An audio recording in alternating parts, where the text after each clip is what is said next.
An identity is a part of who you are. In a way, you could say it's who you are, and the main two things that constitute an identity. It's the way of your being, how you are, which can be divided upon individual characteristics, which can be divided upon chosen, given, and formed. Chosen can be, for example, choosing to develop certain areas of yourself. That could be chosen. Givens can be something that it isn't necessarily under your control. It could be something like your race, your hair, your eyes, like things that you cannot really choose to have. You can choose to not have them at some point, but you cannot choose to have them on the first place. And then there's formed, which isn't something that you simply choose to have from one moment to another. It's something that you have to develop through a period of time. So, but there's some aspects that can seem very similar and can be at any of the three areas depending on how you view it. The other important part that constitutes an identity is the way other people view you, your reputation of sorts. So, your identity is a combination of who you are and who people think you are. I don't know how to speak.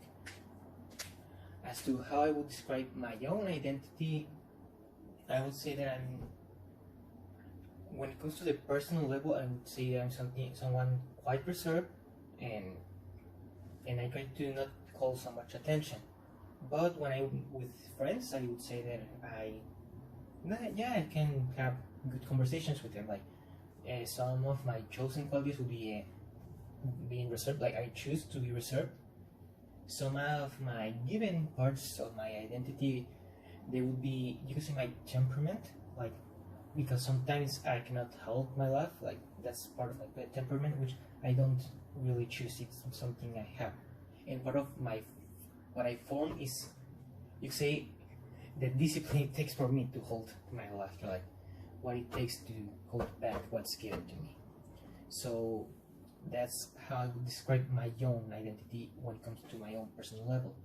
But when it comes to the part of how others view me, I would say most people, the only thing they tend to end up viewing, if it's not someone I know very closely, they only have a basic impression of me of being intelligent, which is the most contributing part to my identity. But people that I know will think, yeah, I'm also intelligent, but they will also think that I laugh too much.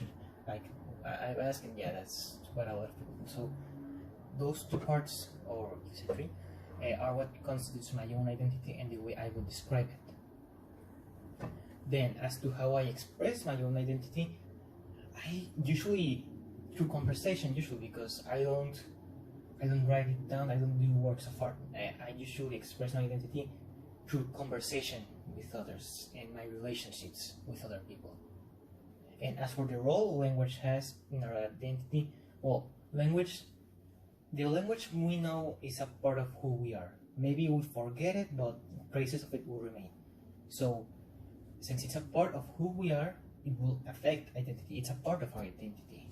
So, language is, in a way, one of the main forms of expressing identity too. So, yeah, that's the role of language in our identity. It works as a way of expression, and it works as a part of it.